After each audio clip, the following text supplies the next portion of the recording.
वासना, क्योंकि सुंदर वस्तु को देखकर के भूख की वासना जन्मती है। बहुत ऐसे कठिन परिस्थिति के लोग होते हैं जो अपनी भावना को सुरक्षित और स्पष्ट रखते हैं। तो ठाकुर जी जब इतने सुंदर हैं तो फिर क्या करें महाराज। लेकिन उनमें एक देव थे जिन्होंने ये भावना रखी कि ये मुझे पुत्री के रूप में प्राप्त। वो कौन थे? कौन से देव? सूर्य भगवान भास्कर। कभी भी सूर्य भगवान, सूर्य जी के पिता का नाम है वृषभानु। मैं ये कथा कहाँ पहुंचेगी इसीलिए बोल रहा हूँ। वृषभानु जी ही सूर्य हैं। तो अब हुआ क्या, तो ठाकुर जी ने मन की वासना जान ली कि सब देवताओं के मन में ये भावना है, लेकिन सूर्य भगवान के मन में पुत्री का भाव है। ऐसी सुंदर कन्या मेरी हो, ऐसी सुंदर लाली मेरी हो। सूर्य भगवान से ठाकुर जी प्रसन्न होकर के बोले कि आपको क्या चाहिए? बोले प्रभु अब वासना तो आपने जान ली है, मन में जो मेरे भाव है कृपा। भगवान ने तथास्तु कहा। भगवान ने कह के भूल गए, या ये समझो कि वो भूलते नहीं बुलाते। फिर जब उन्हें सूर्य भगवान को पुनः याद आया कि भगवान ने वरदान दिया था, कैसे कैसे हुआ, तो उन्होंने फिर तपस्या की। तो बोले अब भगवान से नहीं कहना है, ब्रह्मा जी से कहना। ब्रह्मा जी से प्रार्थना करी तो ब्रह्मा जी ने कहा भैया मैं भी ठाकुर जी को स्मरण करा दूंगा। अरे बोले फिर भूल जाएंगे। बोले नहीं चिंता मत करो, मैं साक्षी बन के बैठूंगा। ब्रह्मा जी ने वचन दिया श्री सूर्य भगवान। तो भगवान के लोक में जाकर के लोक में ब्रह्मा जी ने निवेदन किया। बोले प्रभु आपके मोहिनी रूप पर सूर्य भगवान मोहित हुए हैं, उनके मन में ख्यातियां, और आपने आश्वासन भी दिया है कि मैं तुम्हारी कन्या बनूंगी, आपकी भावना पूर्ण करूंगा। बात तो सही है। ब्रह्मा जी से कहा कि चलो मैं देख विचार करता। अब ठाकुर जी अपने मन में विचार कर रहे हैं कि मेरे उस रूप पर इतने लोग मोहित हैं, सूर्य भगवान के मन में भी कन्या पुत्री की भावना है,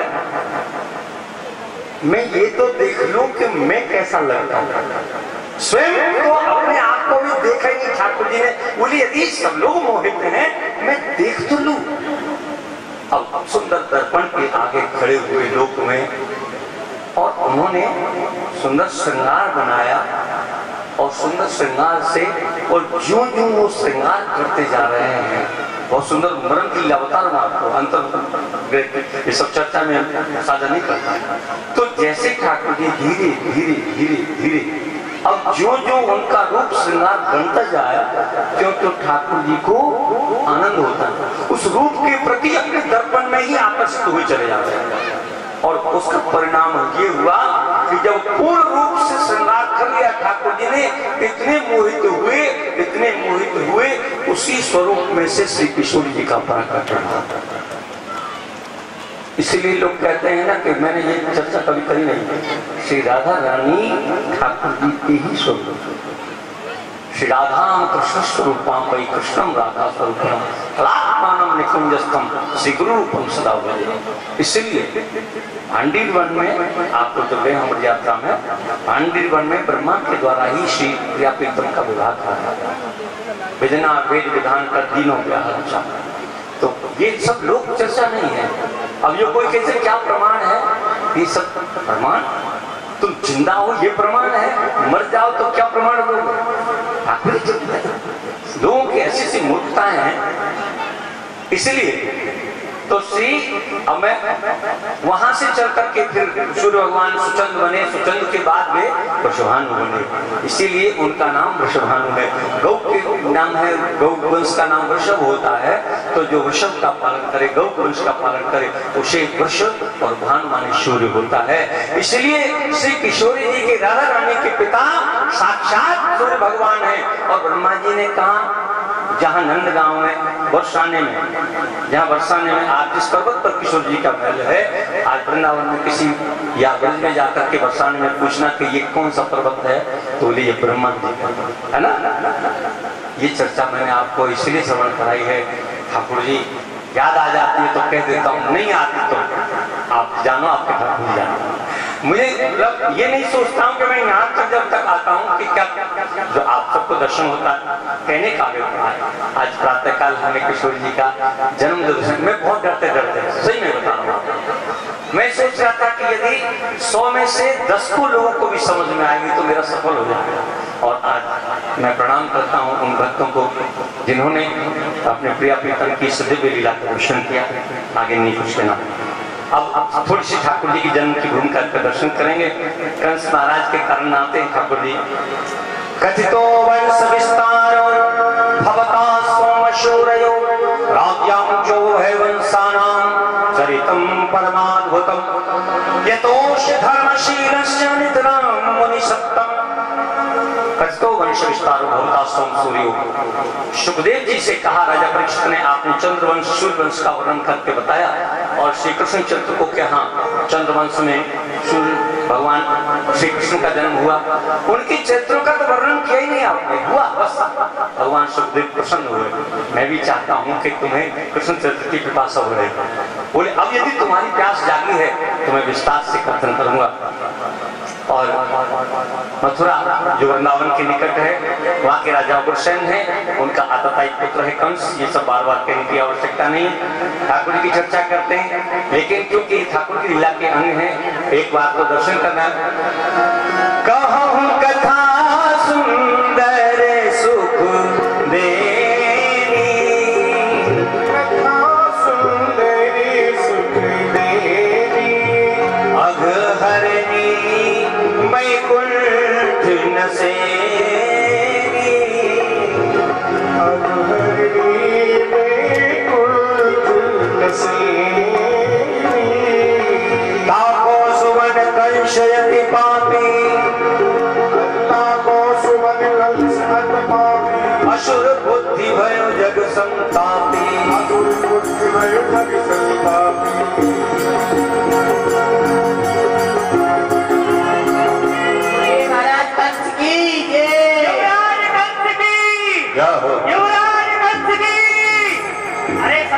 जोर से बोले। अरे कंस की जय थोड़ी बोले, मत बोलो। हाँ नहीं बोलना, हम कह रहे नहीं बोलेंगे। हमारी सरकार आएगी फिर देख लेंगे। आएगी नहीं, कभी नहीं।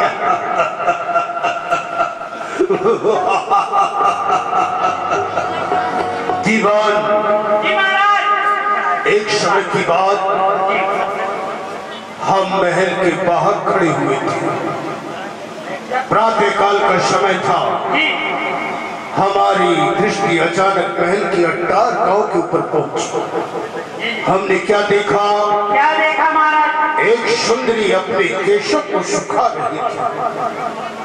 हमने सेवक से बुला के पूछा, ये सुंदरी कौन है जो कि अपने केशों को सुखा रही है? सेवक ने हमें बताया, महाराज ये आपके चाचा की पुत्री देव की है। हमने कहा इसका विवाह हो गया? नहीं। सुनकर के बड़ा ही आश्चर्य हुआ, क्या हो गया है मथुरा के शासकों को? जो कार्य महत्वपूर्ण हुआ करता है उस कार्य को अभी तक मथुरा के शासकों ने नहीं किया। घर में जवान कुंवारी लड़की बैठी हुई है, उसका अभी तक विवाह नहीं हुआ। उसी समय हमने एक निर्णय लिया, इस कार्य को हम करेंगे। और हमने अपनी बहन देवी के लिए सुंदर, सुशील, रूपवान, गुणवान, धनवान योग्य पर देखा।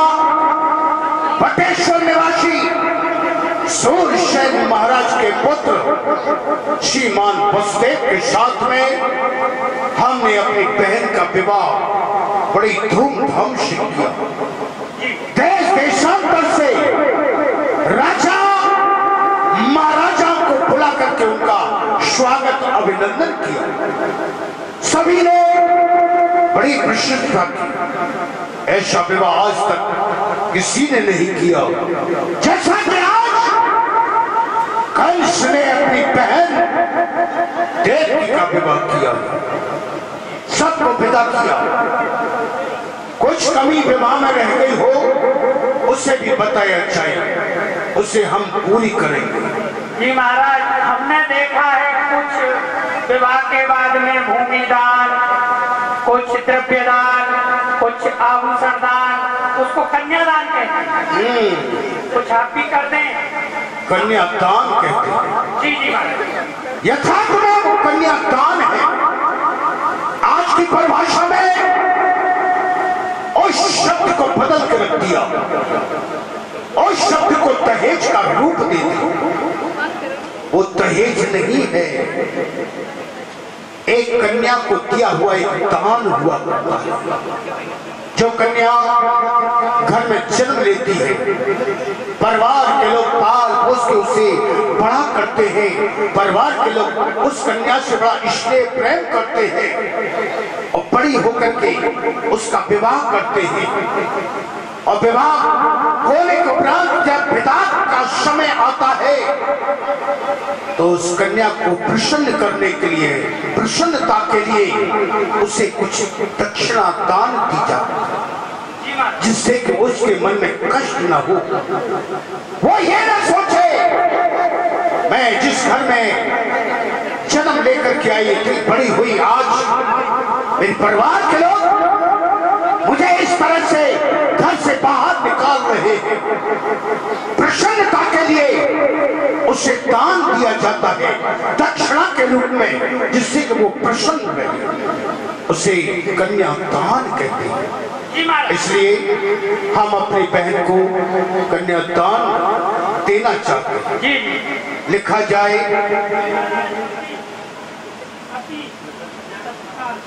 400 हाथी, 400 रथ, 400 रथ, मैं घोड़े अंबालियों के शहीद, मैं घोड़े अंबारियों के शहर हम बहन देवकी को देते हैं।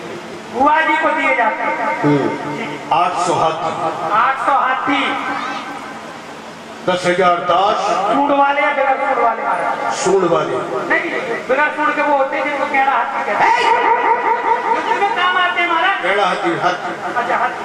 10,000 दास, 10,000 दासियां, 10,000 दास, 10,000 दासी। एक खजाना हीरा पन्ना जवाहरात का, एक खजाना सोना और चांदी का, एक खजाना सोना चांदी का, एक हीरा पन्ना का, एक जवाहरात का, ये दे दिया खजाना, और एक खजाना लोहे का। और राज्य छोटा है जी, जलेश्वर को हम बटेश्वर में मिला देते हैं। बसदेव जी की बार बार खबर आ रही थी, कहना चाहते हैं बुलाया जाए बसदेव जी। सावधान, कुंवर बसदेव पधार रहे हैं।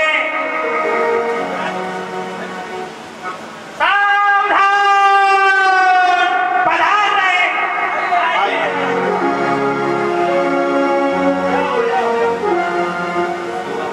परम आदरणीय श्रीमान बसदेव, आज आपको पाकर के मथुरा का प्रत्येक प्राणी आनंद का अनुभव कर रहा है। आपके स्वागत के लिए मार्ग में पल के पौड़े बिछाने के लिए खड़ा हुआ है। फिर भी मथुरा के पूर्ववासियों से आपकी सेवा में कोई भूल हुई हो, कोई त्रुटि हुई हो, उनकी ओर से हाथ जोड़ करके मैं क्षमा चाहता हूँ। नहीं श्रीमान, आपसे अथवा आपके किसी भी सेवक से कोई भूल, कोई त्रुटि नहीं हुई है।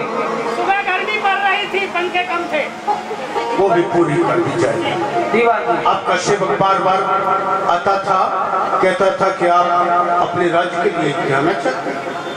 जी युवराज, आपने सत्य ही सुना, क्योंकि विवाह के बाद में कुल की कुछ ऐसी अलौकिक नीति एवं रीति हुआ करती है जो कि अपने राज्य में जाकर ही पूर्ण होती है। इसीलिए हम चाहते हैं आप हमें विदा करें। मैं जानता हूँ विवाह के उपरांत कुछ ऐसी लौकिक वैदिक रीति हुआ करती है जो कि अपने घर जाके ही पूरी करनी पड़ती है। पर श्रीमान, एक निवेदन करूंगा, बहन देवकी को राजमहलों में बड़े स्नेह से पाला गया है। परिवार के लोग बहुत स्नेह प्रेम करते थे उससे। जब बहन यहाँ से विदा होगी तो उसकी आंखों में मैं आंसू नहीं देख पाऊंगा। यदि आपकी आज्ञा हो, कुछ दूर तक अपनी बहन को पहुँचाने के लिए चलूं। क्यों नहीं, ये तो बड़े उत्तम विचार हैं आपके कि आप हमारा साथी बनना चाहते हैं। क्यों नहीं, हमें स्वीकार। चढ़ाई रख देव की सेवा बहन देव की गोरख में बैठे। अच्छा, आप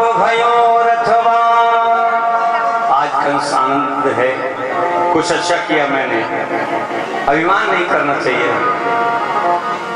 पहुंचावने अति हेत ते चलियो सहित अभिमान।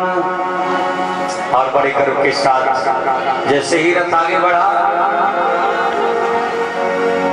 आकाशवाणी, देवता भी देवता ही होते, क्या जरूरत है कुछ कहने की, लेकिन बोल पड़े।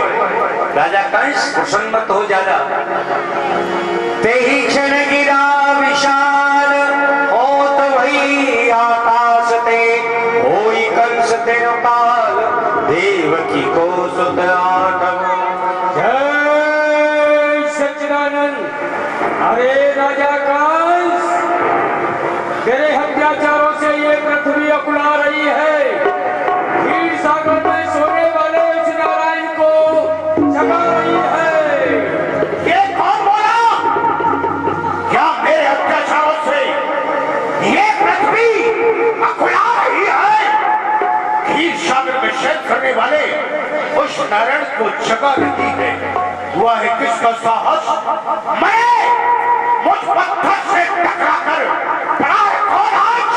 मृत्यु के बीच भंवर में आकर उठा के फेंक दूं। घर सामने पर्वत भी आ जाए, समुद्र सूख जाए, मेरा नाम सुन पाए, एक गिरा डालू। अगर लोहे की दीवार हो आगे, काट डालू। अगर मौत का आकार हो आगे। इस जमाने में ऐसा भी कोई योद्धा है जिससे चलते हुए मार्ग में मेरे वाहन को रोका है? बोलने वाले, मैं तेरे बोलने का अभिप्राय नहीं समझा। बोल, फिर से बोल, कहना क्या चाहता है? अरे मूल मध्याभिमानी, ये सुन दूसरी वाणी।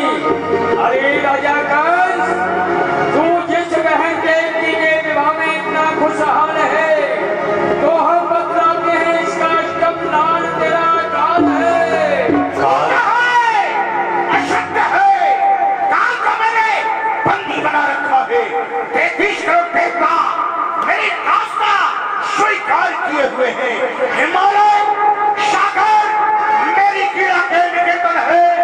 धरल आकाश दोनों मानते मेरा शासन है। चरण धर नहीं सकता। नारायण मेरे घर में सोता है। मेरे डर से सदा वो खींच सागर।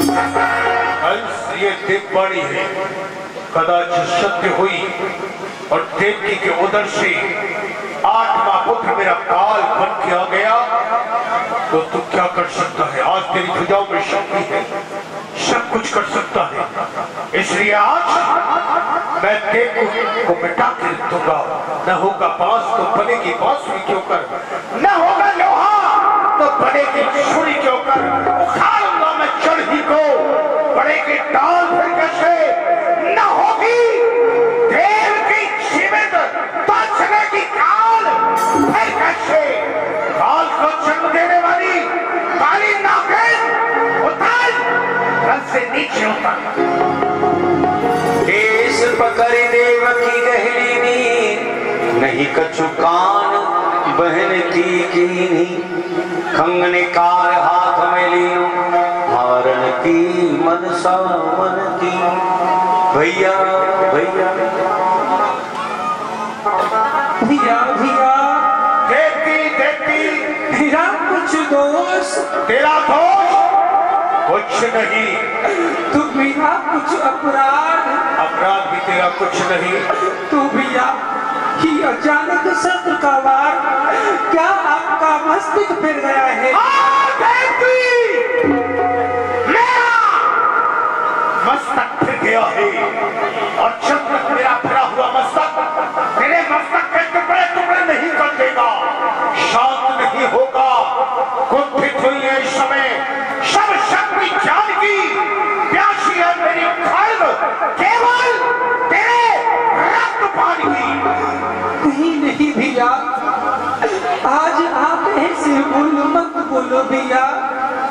मैं अपने मायके से ससुराल के लिए जा रही हूँ भैया। आप मेरी हाथों की मेहंदी को देखो, पाँव के के बाबर को देखो, मेरी माँ की सिंदूर को देखो, मेरे मित्रों की आंसू को देखो भैया। देख चुका, तेरे हाथों की मेहंदी मेरे रक्त में उबाल ला रही है। तेरा मांग के सिंदूर मेरे लिए हलाहल विष बन गया है। मुझे शायद तेरी मौत जो लाल हो मुझ पर, चाल ही टूटे, जंजाल हो मुझ पर, चाल ही टूटे, जंजाल हो मेरा, नष्ट हो ऐसी कूख जहां काल हो मेरा। आज चल काटा बली, पंखुड़ियां सुमन की और भाई की खड़ग चलती है गर्दन पर बहन की। चलेगी, अवश्य चलेगी, ये गर्दन पर बहन की प्यारी सिंचेगी रक्त से मेरे जीवन के शब्द की। भैया मैं न्याय चाहती हूँ भैया, न्याय हूँ भैया मैं एक अबला गाय हूँ, प्रायश्चित हूँ, मैं प्राण दान चाहती हूँ। मैं प्राण देना नहीं जानता। अरे वो है पृथ्वी, तू देख रही है कि यह मेरा भाई है, मुझ पर अत्याचार कर रहा है। अरे तू फट क्यों नहीं जाती जिससे कि मैं तेरे अंदर समा जाऊं भैया। पाप की डाली कभी अरे फूलती फलती नहीं, नाव कभी कागज की दरिया में चलती नहीं। अरे बनाता है वो सब जग को, चला है तू उसे मिटाने को।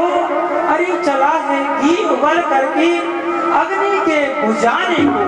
भैया यदि तू नहीं मानता है तो सुन, अरे चला कर देख तू अपनी दिखावर छत्रधारी का।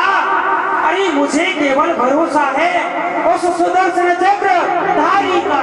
मैं भी तो देखूं तेरा, वह कौन सा सुदर्शन चक्रधारी भगवान है जिसने पल पर तुझ हथेली को इतना बड़ा अभिमान है। क्रोध का दरिया भाई साथ ढह जाएगा, साथ में भगवान के भक्त भी मारा जाएगा। खाना है खा ले, पीना है पी ले, मरने के लिए तैयार हो जा।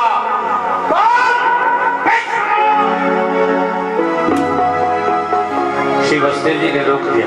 कंस देवकी का वध करना चाहते हो क्या? श्रीमान, ये आप क्या करने के लिए जा रहे हो?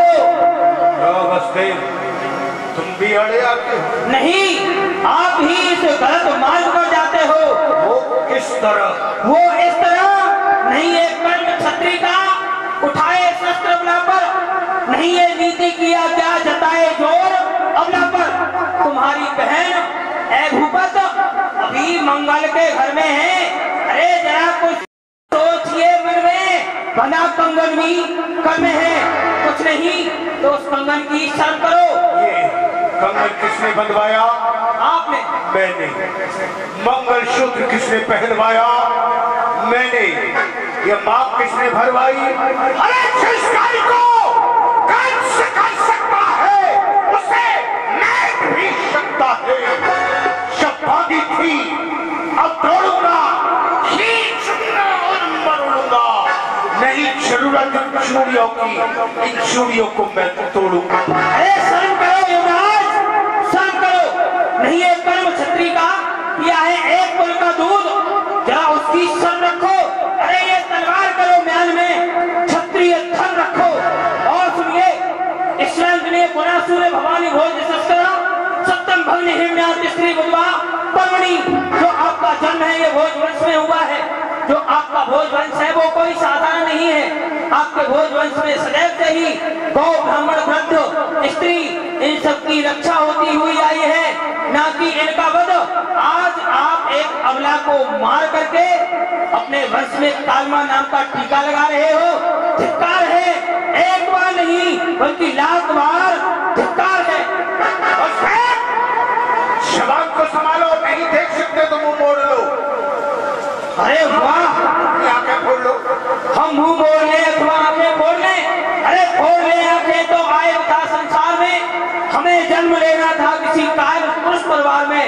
अरे हम सूर्य की संतत कहाकर किस तरह मुख मोड़ ले। आप सामने अन्याय करो, हम आके बोलने बंदी बनाओ।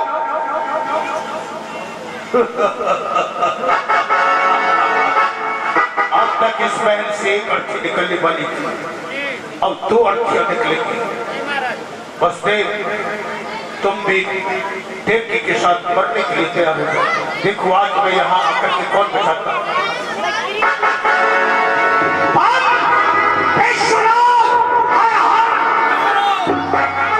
वसुदेव जी के वचन कहने पर जब कंस क्रोधित हुआ तो उसके पिता को स्वयं दिया। अरे कुलघाती, ऐसा नीच कृत्य करते हुए तुझे लज्जा नहीं आती? आप यहाँ क्यों चले आए? अरे वाह, एक पुत्र पिता से पूछ रहा है कि तुम यहाँ क्यों चले आए? तू इन निर्दोषों का रक्त बहाए और मथुरा का शासक तेरा पिता यहाँ पर आने भी न पाए।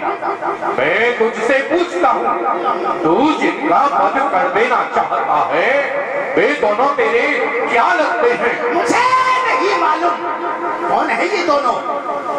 अरे वाह, मैं नहीं जानता। तू क्रोध में इतना अंधा हो गया जो रिश्तों को ही भूल गया। कसम, मैं तुझे सुनाता हूँ, एक तेरी बहन है और एक तेरा बहनोई है।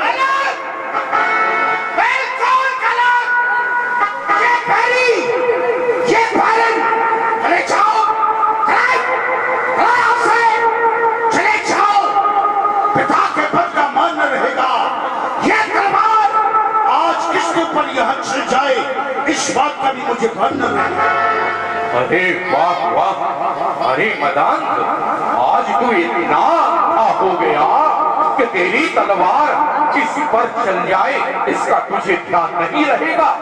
तो चलने दे अपनी तलवार को, तुझे रोका ही किसने है? अरे धर्म भी तो यही कहता है, पुत्रों के सामने यदि पिता का सर जाए तो भले ही चला जाए, किंतु पिता के होते हुए बच्चों पर आंच न आने। मुझे आपके धर्मोपदेश की परवाह नहीं, तो हमें भी मरने की कोई परवाह नहीं। चाहे इस शरीर पर चले जाए अनेक तलवार, किंतु नहीं होने देंगे ये अत्याचार। हमको तो मरना है। सर पर नाच रहा है काल, पुत्री और श्या माता का नहीं देख सकते ये हाल। नहीं देख सकते तो तुम्हारी तुम जानो पट्टा न लगने पाएगा। वीरों की शान में ये खाद अब जा नहीं सकता मयान में। अरे चुप कर, यदि तू ज्यादा सर उठाएगा तो तुझे सख्त से सख्त सजा दी जाएगी। तेरे हाथों में हथकड़ी डालकर तुझे कारागृह में बंद कर दिया जाएगा। कंस को कारागृह में बंदी कौन करेगा? किसकी आज्ञा से मथुरा में जाएगा? अरे कंस, तुझे बंदी गृह में डालने वाला कोई और नहीं, मथुरा का शासक तेरा पिता होगा। मथुरा का शासक मुझे बंदी बनाएगा? हाँ, आप मथुरा के महाराज कब तक?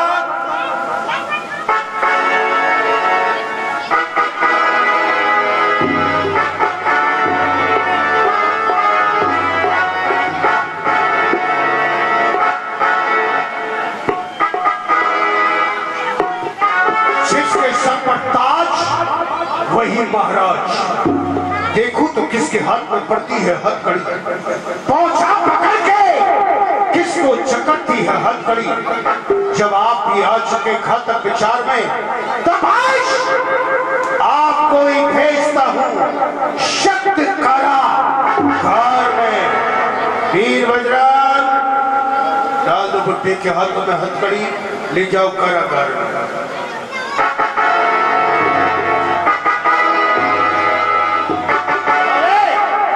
मेरी आज्ञा का पालन नहीं किया? हाँ महाराज, आपकी आज्ञा का पालन किया, परंतु ये दूसरी आज्ञा पालन करने के योग नहीं। क्यों नहीं? क्योंकि आज मैं इतने से इतना बड़ा हुआ जिनका नमक मेरे रग रगों में भरा हुआ। उठाओ महाराज को आके तो ये आंखें दोनों फूट जाए, उठाओ महाराज मेरे हाथ तो हाथ ये दोनों टूट जाए। मूर्ख है, कायर है, चाटुकार है तू। हाँ हाँ, मैं मूर्ख हूँ, पर उससे अधिक कल्पना से भयभीत होकर वो अपनी मृत्यु को निकट बुला रहा है। हाँ, मैं चाटुकार हूँ, पर उससे अधिक नहीं, जो अपने बूढ़े पिता को बंदी बनाने के लिए मेरी ओर ताक रहा है। हाँ, मैं कायर हूँ, पर उससे अधिक नहीं, जो अपने बहन बहनोई को बंदी बना करके मेरी ओर ताक रहा है। लगता है मैं आज से निकला हुआ शमशीर पहले तेरा ही खून पीना चाहती। स्वीकार है? हाँ महाराज, मुझे मरना स्वीकार है। और उस सच्चे सेवक को भी कंस ने मार डाला और सेवक डर गए। उन्होंने महाराज को बंदी बना बुड्ढे के हाथों में डाल दो हथकड़ी, ले जाओ कारागार। बगीची को हमारे नाम कर दो, नहीं कर रहे हो? परमात्मा, आप देख रहे हो कि क्या हो रहा है। एक पुत्र अपने पिता के साथ में किस तरह का व्यवहार कर रहा है। जब एक पिता देखता है कि मेरे आंगन में मुझे पिता कह करके पुकारने वाला कोई मेरा पुत्र नहीं है, कोई संतान नहीं है, बूढ़े पिता का शाप है। मैं तुझे साफ दूंगा। बूढ़े पिता का साप है, तू चैन नहीं पाए।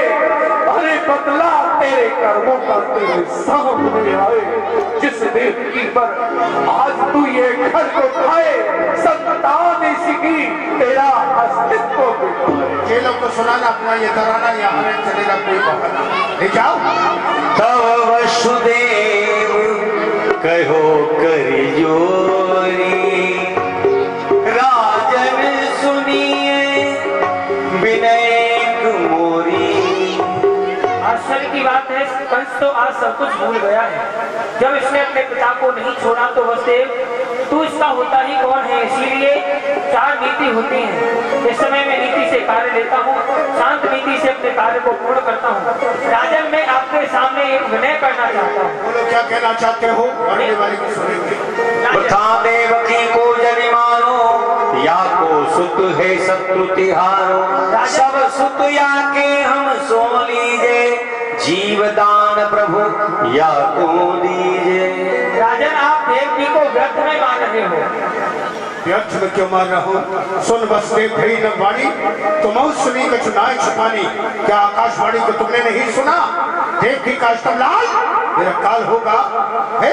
जी सुना मैंने, आकाशवाणी को तभी मैं बोल रहा हूँ। देवताओं ने कहा अष्टमलाल आपका काल देवकी के घर से आने वाली संतान है, ना कि देवकी। इसीलिए मैं आपसे कहता हूँ, देवकी के घर से जितनी संतान जन्म लेकर के आएंगी मैं आपको ला करके दूंगा, परंतु आप देवकी को जीवदान दें। हमें विश्वास नहीं होता। विश्वास नहीं होता तो मैं आपको साक्षी देता हूँ। साक्षी कौन है? ये दिन के राजा सूर्यदेव, रात्रि के राजा चंद्रदेव, इन दोनों को साक्षी मानकर मैं आपको वचन देता हूँ कि देवकी के घर से जितनी संतान जन्म लेकर के आएंगी मैं आपको ला करके दूंगा। और ये इनकी बात को भावी वश कंस न हुमानी। बसते हमारी भी एक शर्त है, जब तक देवकी के उधर से 8 पुत्र पैदा नहीं हो जाते आप मथुरा से बटेश्वर नहीं जाएंगे। मथुरा में ही रहना पड़ेगा, कारागार में रहना होगा और हाथों में हथकड़ी, पाँव में बेड़ी पहन कर रहना होगा। सही कार्य है राजा, धर्म पर बलहार सब कुछ बात है। ये क्या बड़ी धर्म के खातिर सहूंगा ये मुसीबत भी कड़ी।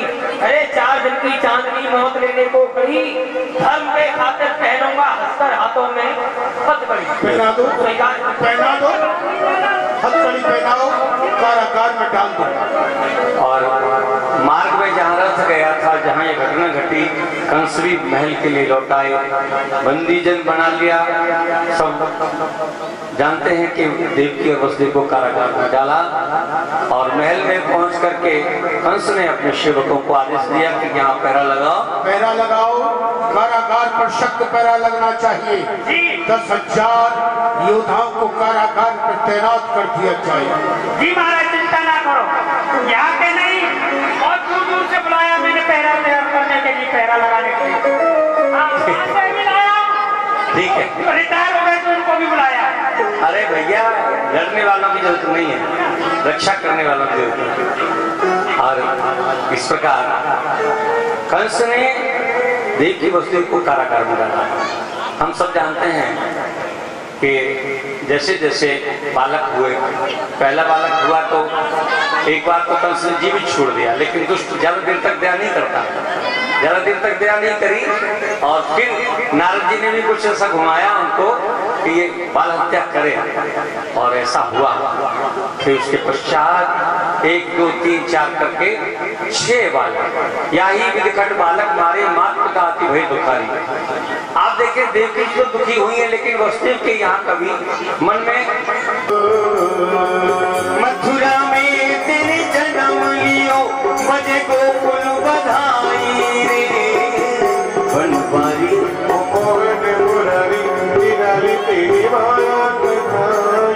बोली कृष्णचंद्र भगवान। ये वसुदेव नंदन देवकी नंदन है। अभी आप लोग यदि कोई सेवा करेंगे ना तो यही अवसर है। आपके निशावर का भी समय चूक जाता है, कभी कभी जल्दी आ जाइए, और उसके बाद फिर ठाकुर जी की जैसी इच्छा आप अपनी सेवा कर लेंगे ना। क्योंकि नंद भवन में तो सभी कोई देखो जहाँ देखो नंद बाबा यशोदा को बधाई देता है, लेकिन देव के वसुदेव को, माता पिता को, और अपने जन्म तो हकीकत में यही हुआ। भजो राधे कृष्णा राधे गोविंद भजो राधे कृष्णा राधे जाओ भजो राधे कृष्णा राधे गोविंद भजो राधे कृष्णा राधे गोविंद देवकी को छैया बल भद्रजू को भैया लाल देवकी को छैया बल भद्रजू को भैया लाल देवकी को छैया बल भद्रजू को भैया लाल देवकी को छैया बल भद्रजू को भैया लाल जाको मुख देखे देखत यम मन जाको मुख देखे देखत यम मन राधे कृष्णा राधे गोविंद राधे कृष्णा राधे चक्रभुजे चक्रपाणि देवकी नंदन देव चक्रभुजे चक्रपाणि देवकी नंदन देव चक्रभुजे चक्रपाणि देवकी नंदन देव चक्रभुजे चक्रपाणि देवकी नंदन देव नंद को नंदैया स्वामी असुर निकट नंदी को नंदैया तेरा असुर निकट सारे काल ब्रजपति ब्रजराज सुरन के सारे काज ब्रजपति ब्रजराज सुरन के सारे काज मुरलीधरन नैना देखते आनंद मुरलीधरन नैना देखते राधे गोविंद यादवपति यादव राय संतन सदा सहाय यादवपति यादव राय संतन सदा सहाय याही धुनी गावे स्वामी परमानंद याही धुनी गावे स्वामी परमानंद भजो राधे कृष्णा राधे गोविंद भजो राधे कृष्णा भजो राधे कृष्णा राधे गोविंद सो जाएंगे, आप लौट के आएंगे, फिर वैसे के ही वैसे आ जाएंगे। और भगवान ने बताया कि आप गोकुल पहुंचा दीजिए। आप वसुदेव बालक स्वरूप धारण करें भगवान। कहा कि ये चतुर्भुज स्वरूप, ऐसा तो बालक नहीं होता, बालक बनिए तो फिर तब तो पहुंचाऊं आप।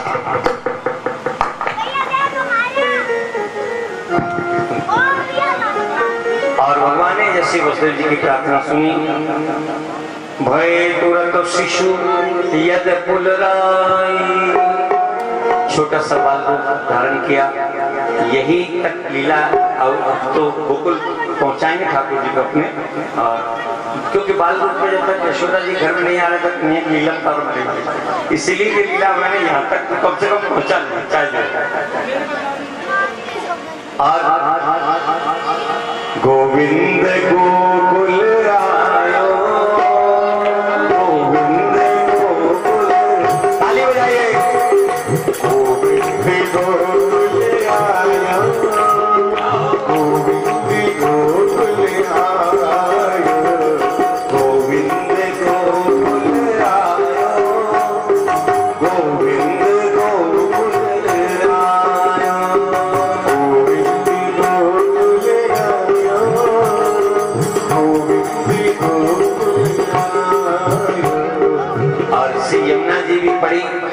लेकिन सब जानते हैं इस समय की जमुना जैसी चल रही है ना, अब कैसे भयानक पार, कैसे कैसे चुने ठाकुर एक हमारे गोकुल की इस पार जमुना के उस पार गोकुल है, इस पार एक गांव है कोयला, तो कोयला नहीं है उसका गांव, कोई लोग, तो वहां खड़े होकर के वसुदेव जी ने कहा कोई लोग, ये मैं नहीं बालक को बचा पाऊंगा, जमुना में डूब ही जाऊंगा, तो आज ही उस गांव का नाम कोई लोग।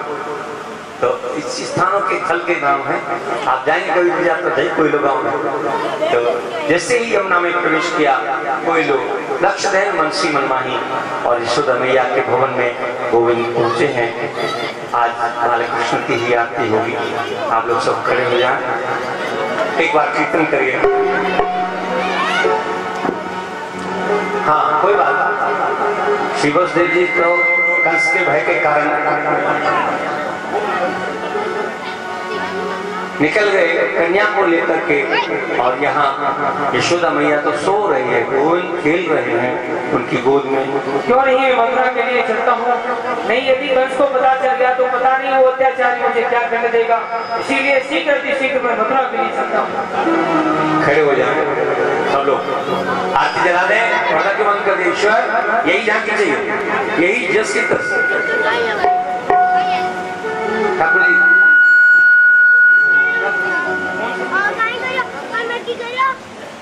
ये छवि कभी आरती हुई है आपको याद?